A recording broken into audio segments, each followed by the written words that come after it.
Yes, it's always a pleasure to be in Salamanca, and I'm happy to be able to talk with you today and to tell you about this research that I think is a lot of fun and maybe important.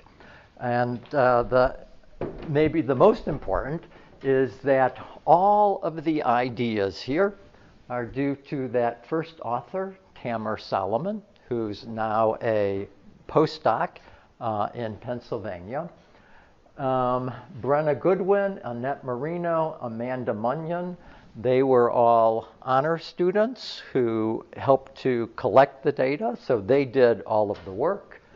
Chris Blaze is a research professor who helps with our EEG work, and later on in the talk I'll be telling you about an experiment using EEG. And then there's me at the end. I do nada. I only talk. Okay? So I will begin the talk with that. Okay.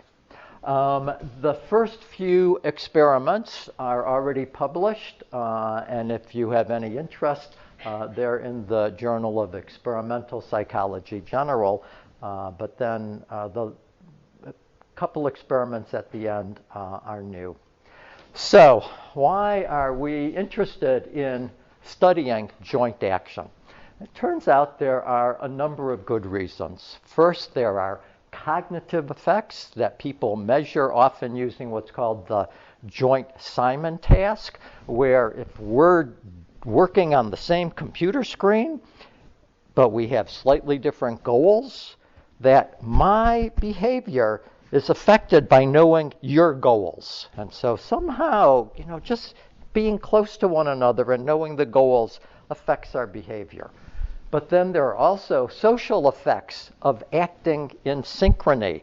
Generally, when we act in synchrony, it makes us like the other person. We feel closer to the other person.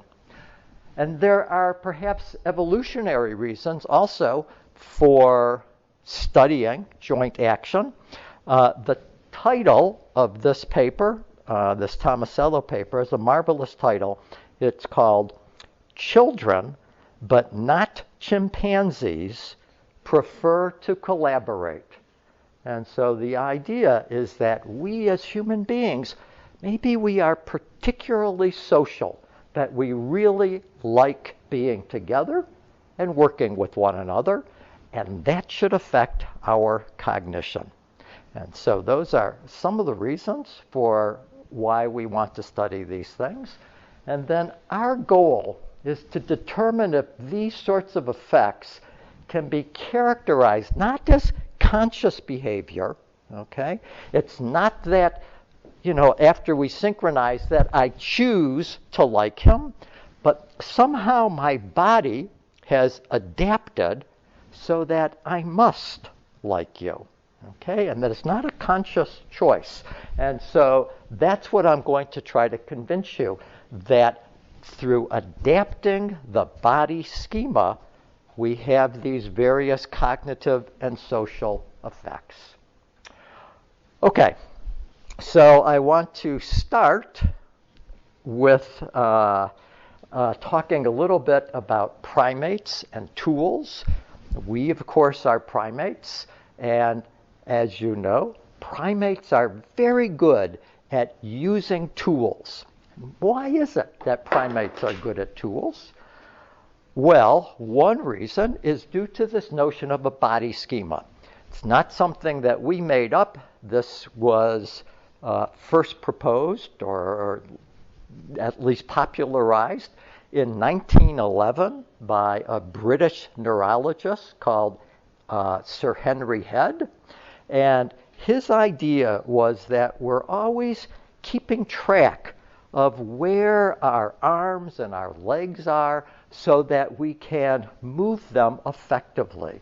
So for example, if I've been scratching my back and I want to reach for the water, I don't try to go through my body, right? I know where this hand is, and I know I have to go around like this. And so Head's idea is that we have a body schema that we use for keeping track and controlling our effectors.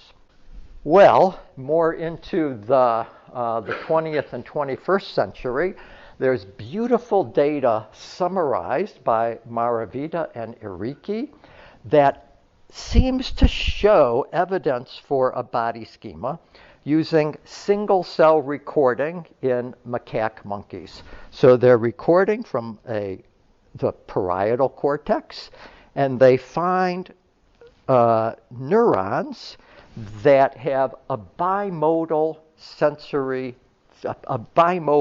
receptive field. So this one neuron responds when the animal feels something on its hand, so it's a somatosensory receptive field. But the same neuron responds when the animal looks at its hand. Okay, so just looking gets the response of that same neuron. And so it might well be that this is a way of coordinating what we feel with what we see. And then the wonderful part of this research is that they then have the animal use that rake to get food. So the animal is using the rake now, controlling the rake. And after the animal has used the rake to get food, the visual receptive field has now migrated to the end of the rake. So now when the animal is looking at the end of the rake, the animal is coordinating that visual information with what it feels in its hand, right? A marvelous way of allowing us to use tools, because now what we're seeing at the effector end of the tool is being felt in our hand, right? Really, just a marvelous finding. So one way in which you can characterize this finding is to say that the animal has adapted its body schema to include the tool. Okay? So keep that idea in mind. The animal has adapted its body schema to include the tool. So how can you show something like this with humans where it's difficult to get single-cell recording? And this is some work that published again by Maravita. The pictures, however, are from my own laboratory, so how we did it in my laboratory. We have people have a cell phone buzzer on the thumb and a cell phone buzzer here. And the task is very, very simple. One of the buzzers goes off, and you just say, it's my thumb, or it was my index finger. It's trivially easy. Well, it's trivially easy, except if you're holding your hand up to these LEDs. And if the LED goes off spatially congruent with the buzzer, so I'm buzzed here and this light goes off, then it's easy. But if instead the light is on top and the buzz is here, you go, I don't know. You get confused. Even though you're told, simply tell me where the buzz is, you get confused by the light. Maybe another instance of neurons with a bimodal sensory field, feeling and seeing. So we're going to, let me show you what Maravita found using this with humans.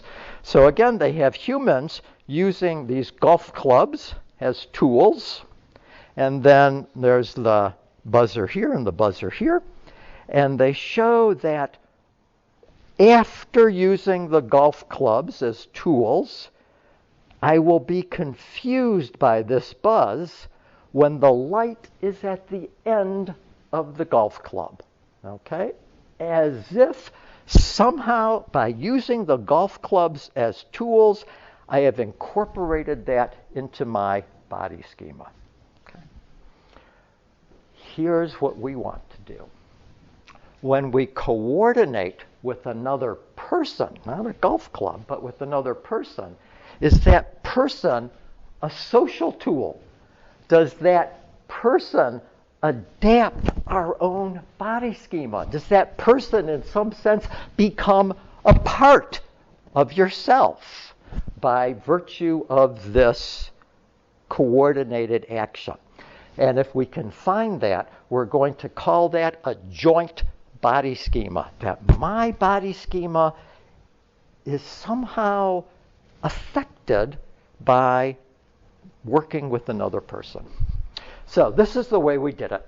The joint action task, it's this funny task where we have a candle here, and then we have the experimenter and the participant, and their job is to move this wire to cut the candle. Okay? Very simple, sort of silly. I like the task a lot because, you see this? I built that in my own garage. So I feel like a real scientist, making your own equipment. Here's the way the task looks. So yeah, So notice a couple of things. One, they're very practiced, so they're coordinated. When people start out, they're sort of pulling against each other, but it takes, a half a minute, and they become coordinated. They're coordinated in terms of the amount of force. They're coordinated in terms of the frequency. They're coordinated in terms of the spatial extent that they're moving. So there's really a lot of coordination that this simple task requires. The other thing I want you to see is that the participant has her left hand in her lap. She's using her right hand, and her left hand is in the lap. The reason why that's important is because we think that it will be her left hand body schema that is modified to reflect the left hand of the experimenter. That this is the natural way of modeling this hand. One, because it's left to left. Two, because this hand is already busy. And so the prediction is that we'll see an adaptation, a particular adaptation of the left hand. Here is the control condition. The control condition, again, we have the experimenter and the participant, but the participant is cutting the candle by herself. She's able to cut that candle. You can see there's a weight down there that's holding the wire so that she can cut the candle. So that's how we implement the joint action. And now I want to show you data for a type of sensory motor entanglement between the experimenter and the participant because of the joint action. So it's a complicated graph. I want to walk you through it. What we're now looking at is the reaction time for the participant to say my index finger or my thumb. Okay? And we're looking at that in the joint condition or in the solo condition when the participant is cutting by herself. The thick bar is in the congruent condition. Congruent means that I'm buzzed here and the light is here, or I'm buzzed here and the light is here. So they're faster in the congruent condition. The thin bar is the incongruent condition. So the buzz is here, but the light's there. Okay, so they're slower in the incongruent condition. What else? Yes, and so at the LED, the experimenter has her left hand at the LED. Let me go back to And so the experimenter has now put her left hand at the LED, and the data in that graph is when the buzzing is on the participant's left hand. So we have joint and solo. We have incongruent and congruent.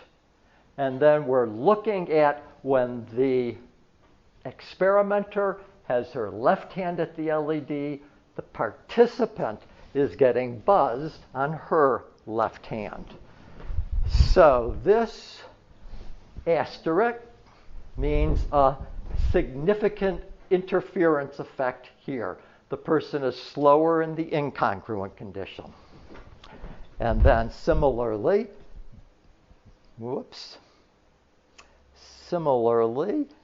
that asterisk means a significant effect there.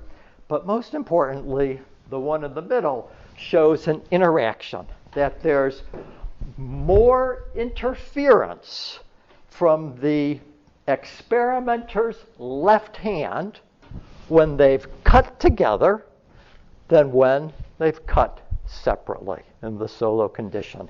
It's as if the participant is confused by the stimuli, the light, near the experimenter's hand. Okay? Okay. So, here's from the same experiment, but now the experimenter has her left hand at the LED, but the participant's being buzzed on her right hand.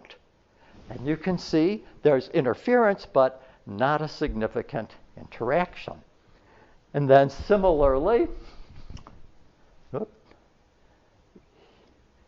here's where the experimenter has her right hand at the LED, but where participant is buzzed on her left hand, and no interaction. And then finally, here's the experimenter has her right hand at the LED, the participant's being buzzed on her right hand, and no interference.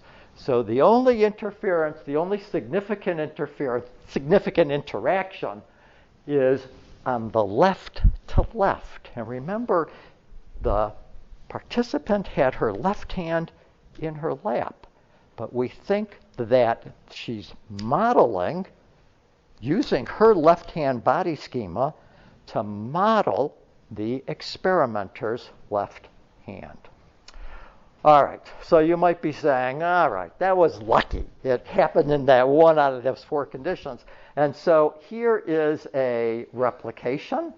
These are, I know they look very similar, but these are new data. They're new data that we also collected enough that we could show it in error rates. And here again, this is left to left.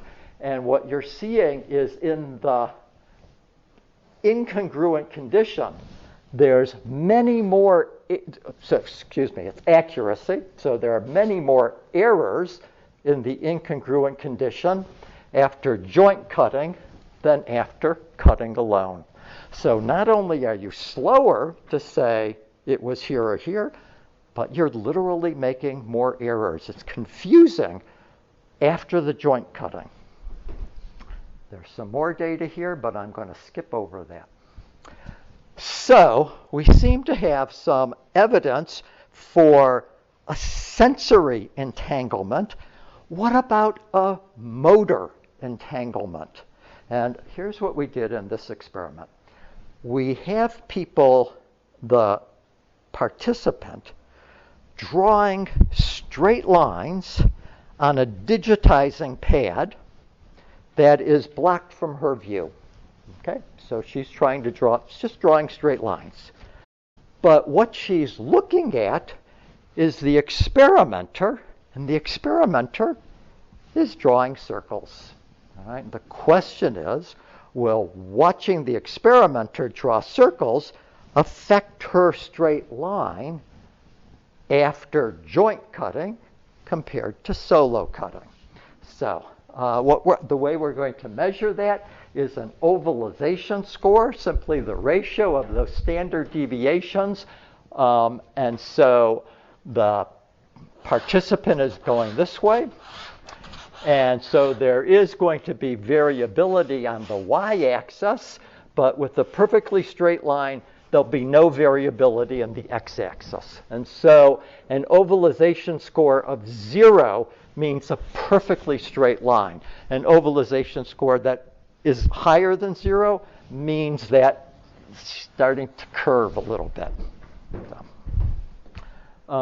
Here are the data for before sawing and after sawing.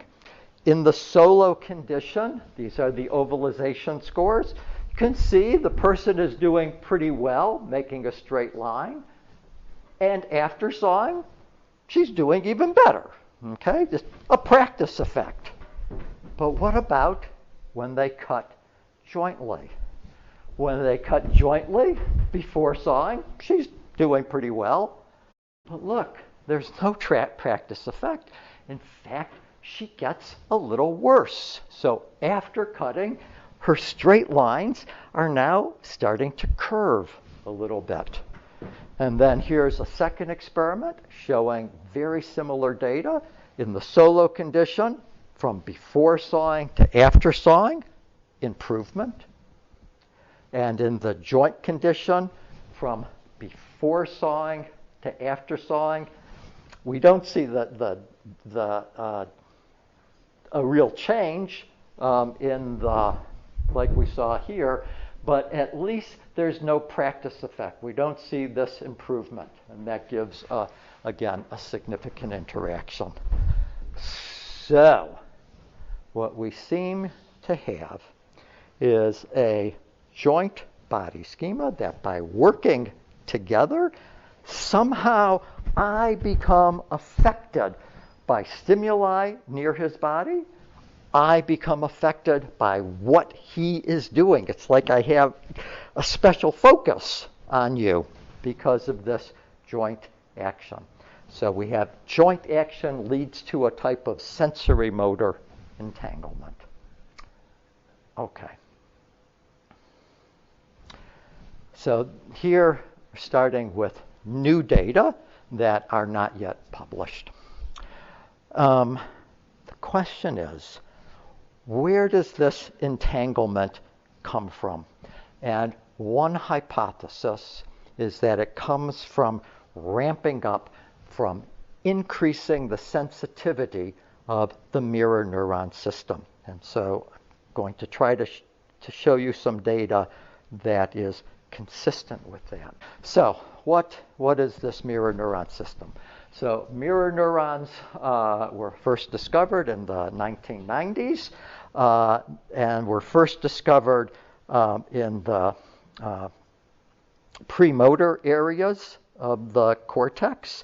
And the amazing finding, and this was by Rizzolatti in his lab in Parma, the amazing finding is that the same neuron that fires when I reach for this bottle, that same neuron fires when he reaches for the bottle. And so my motor neuron, a motor neuron, is firing on my vision of him reaching. What's going on? Why should my motor system be working when I see him reaching?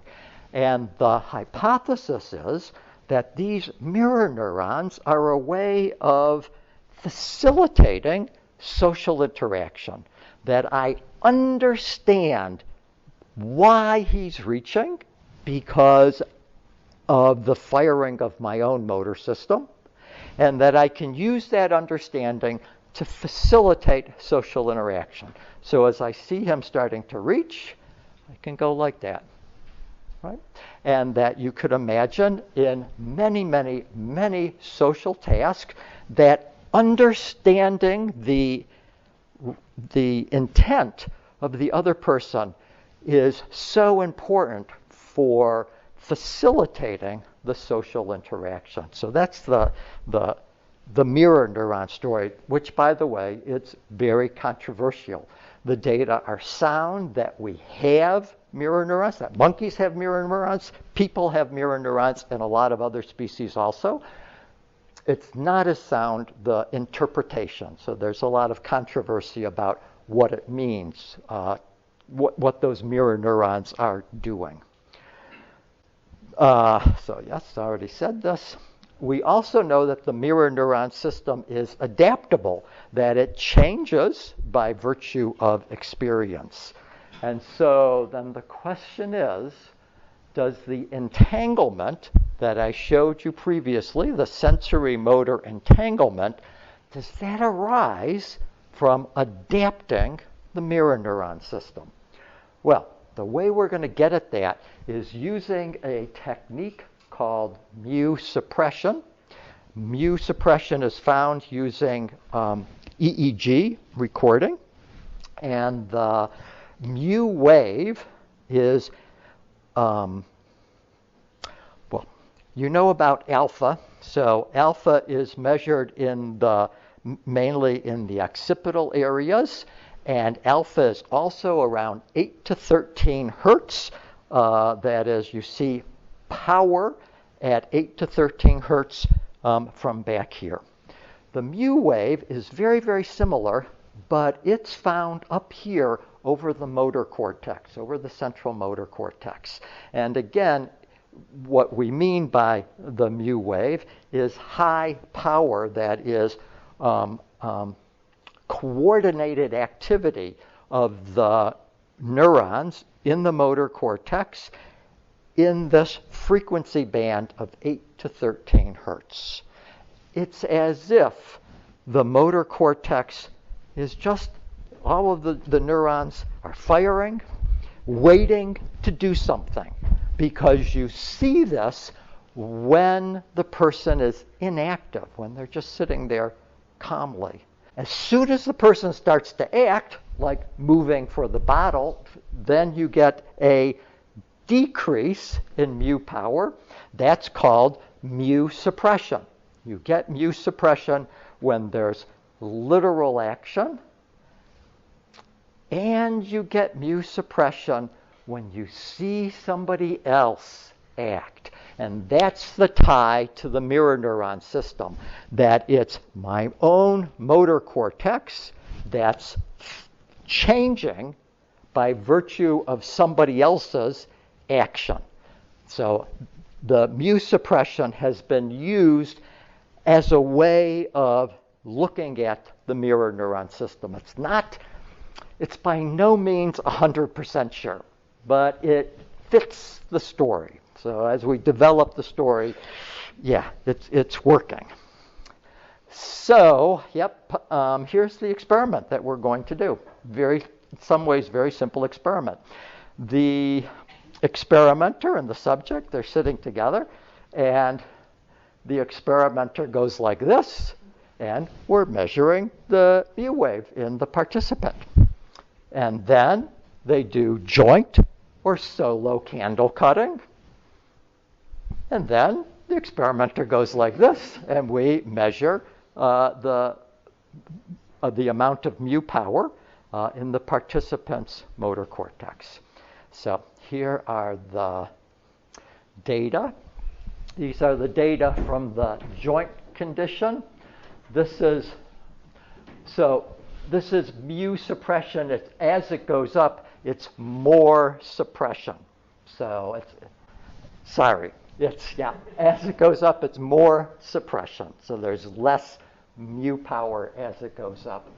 This is from before cutting. This is from after cutting. So pre-cutting, post-cutting. And as you can see, in general, there's an increase in mu suppression from before cutting to after cutting. But look in particular at the red lines. The red lines are recording from the right hemisphere. As you know, the right hemisphere controls the left side of your body. And so, by virtue of this joint cutting, where the left hand is in the lap, but we're hypothesizing that it's the left hand that's adapting to the experimenter, indeed what we see is this increase in mu suppression from pre-cutting to post-cutting, and it's mainly on the right side that controls the left hand. So we've been showing the same sort of body specificity throughout these experiments. And then here are the data from the solo condition, where the participant has cut the candle herself. Again, her left hand is in her lap, but she's cut the candle herself, and you see hardly any difference between pre and post, okay, in the amount of mu suppression watching the experimenter. So this seems to tie the results, at least loosely, to a change in the mirror neuron system, that by virtue of joint action, I've ramped up my mirror neuron system. One more experiment. So, why might evolution, why might nature have designed a system like this? What's the purpose of us becoming entangled like this? Really, so far, I've just shown you data where it interferes with my behavior.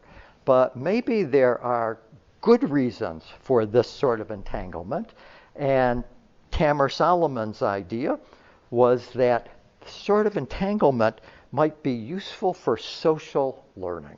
For, as we all know, it's so much easier to learn from another person than to, try to read a book or to follow diagrams. It's always very confusing.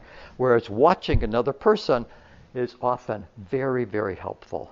Well, maybe this sort of entanglement makes it even easier to learn from another person. So here's the way we're going to do it. We're going to have the joint or solo candle cutting, and then the experimenter, the experimenter teaches the participant a new motor skill. And we're going to measure how well the participant can imitate that new motor skill, and then how well the participant can reproduce that new motor skill. Let me show you what the motor skill is first. It's a very simple skill. So we have the experimenter using a pen mouse. So it's a computer mouse, but it looks like a pen. You hold it like a pen. And the experimenter is moving it in a particular pattern that changes the spatial extent. So this is showing movement like that. And then here is a movement that is less extended in the y-axis. And it's a particular pattern of spatial extent, also a particular pattern of speed. So when these dots are, I should have showed you this first, that this is time, and then this is the location on the y-axis. And we're getting that from the movement of the experimenter's pen. And when you see these dots separated like that, that means it's a fast movement. Okay? And when the dots are very close to one another, that means it's a slower movement. So that's the pattern that the experimenter is making. The participant, meanwhile, has her own pen, and she's just trying to make that same pattern. Here are two examples of a participant who's doing the pattern pretty well, and one where the pattern is not being done very well. So how are we going to quantify the goodness of this compared to this one? And the way we're going to do it is by a lagged correlation. So we're going to start out and we're going to correlate the position on the y-axis there and there, and continue there and there and there and there and there and there and there and there and there and there, and get the correlation. But the participant is almost certainly slower than the experimenter, because she has to look at the experimenter, and only after seeing the experimenter can she move. And you can see that slowness right here. So the experimenter has paused here, and right around 700 milliseconds has started this movement, whereas the participant is paused but doesn't start that movement until about 900 milliseconds, right? And so to accommodate that, we have one correlation where we correlate this point and this point and this point and this point, a second correlation where we correlate this point with the second point here, the second point here with the third point here, third with the fourth. Similarly, then we do it again. We correlate this point with the third point and this point with the fourth point. We get all of those correlations and we pick the largest one, and that's going to be our measure. We're also going to measure how much lag produces the largest correlation. Okay? So let me show you the data now. This is the best lagged correlation while imitating. That is, the experimenter is doing this, the participant is watching the experimenter and also doing it. And this is in the first block of trials. There are 3 trials in this first block. So we've had cutting, joint or solo, and then we have the experimenter moving the pen, the participant moving the pen, and these are the correlations. And what you can see in the joint condition, the participant is a much better imitator than in the solo condition.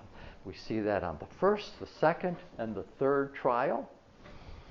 There's the fourth trial, the special. I'll tell you about that in a second.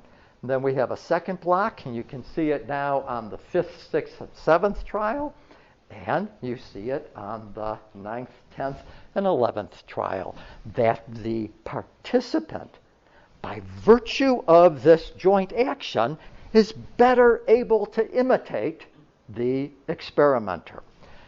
What I think is even maybe more interesting is the lag that produces the best correlation. Here are the data. What you can see, the solo and the joint participants start out at about the same level, but then the joint participants are able to imitate sooner. They're able to follow that experimenter with a shorter lag. Okay? That's on the first block of trials, and then again on the second block, and then on the third block. So these data are all with the participant watching the experimenter and trying to copy. On the 4th, the 8th, and the 12th trial, the experimenter says, okay, I'm not going to do anything. You do the pattern on your own. Just show me the pattern as well as you can. And here are the data from those trials where we're now correlating the participants' production with the average from the last 3 trials of the experimenter. So how well is the participant able to reproduce, not imitate, but reproduce that pattern? And again, you can see that those participants that, excuse me, that were in the joint condition, thank you. Did you notice that anticipation? That was great. Those participants who were in the joint condition are better able to reproduce the pattern than the participants who cut in the solo condition. So, let me summarize. Joint action creates a sensory and motor entanglement. That entanglement may result from a ramped up mirror neuron system. That is, increasing the sensitivity of the mirror neuron system because of joint action. And third, at least one benefit is enhanced social learning. So I think that's neat. But I'd also like you to then think about this, expand what the meaning of this might mean. And to help you think about it, think about all the occasions where society has engineered opportunities for joint action. Joint action is not something that's rare, it's something that happens all the time. Some examples. We march together. We dance together. We sing together. We pray together. And suppose that all of these are helping to establish a type of joint body schema where you are sensitive to another person's actions, are sensitive to what's happening around another person's body. So it has a huge number of implications. One of them is in teaching. We all know, wonderful teachers, and they're often, have a very joyous personality. And you can imagine an elementary school teacher starting the class by saying, okay, class, today we're going to start by clapping together and singing together. And you might first think, okay, well, she's just getting them in a good mood. And that's probably true. But it might also be that by clapping together, they are synchronizing their movements. They are developing a joint body schema so that now when the teacher is explaining things on the board and going, what this equation means is that this function goes up like this, that by developing the joint body schema, that it helps the students to attend to the teacher and learn from the teacher's actions. It may be that it's going to be useful in rehabilitation. So we have a patient and a therapist, a patient who, by virtue of stroke, has lost some ability, let's say with the hand, and the therapist is trying to demonstrate to the patient how to recover function. Well, maybe if in fact the therapist and the patient first develop a joint body schema, it will help the patient to recover function in the hand affected by the stroke. In fact, that's exactly what Tamer Solomon is doing on his postdoc. His postdoc is in an organization called the Moss Rehabilitation Research Institute, and it deals a lot with stroke patients, and the whole idea of him being there is to see indeed if he can extend these ideas. So, but what about also empathy, right? Indeed, if we're connected, if I'm more sensitive to stimuli around his body, wow, I might be acting more empathetically because of that. What about self-construal? These are the data that I skipped over before because I thought I was running out of time. So the notion of self-construal is that some of us seem to have a more interdependent self-construal and some an independent self-construal. An interdependent self-construal means that we define ourselves in terms of our relations to others. So somebody with an interdependent self-construal, when you ask, who are you? They might say, well, I'm my mother's favorite son. I'm my brother's, the person my brother likes to play soccer with. Right? So always talking about yourself in relation to another. Whereas many of us in Western cultures, particularly Americans, if you say, well, who are you? I don't talk about other people. You ask me, who are you? I say, I'm Art Glenberg. I'm a psychologist. I study cognition. You know, it's not my relation to others. It's more about me, me, me. And it may be that the type of self-construal that we have develops in part from the amount of joint action we have.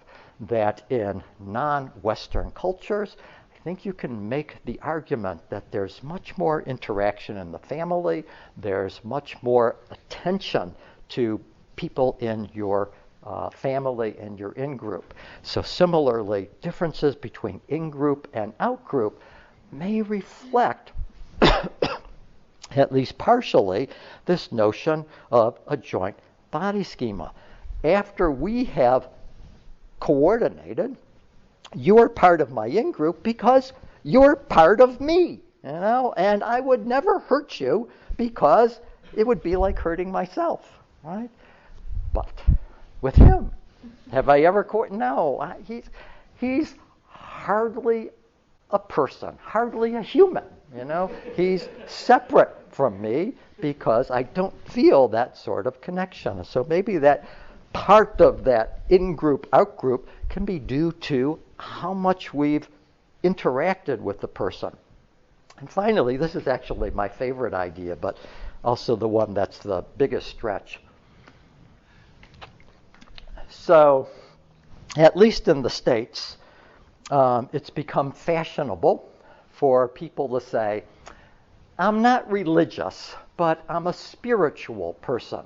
You know, what does that mean? A spiritual person. When you ask people, you know, well, what does that mean? They say, well, I feel a connection to others. Right? Well, indeed. Yeah. Maybe we all feel a connection to others by virtue of this interaction. And some people, however, their mirror neuron systems get ramped up more than other people. And so, yeah, it feels like, God, that we are part of the same entity.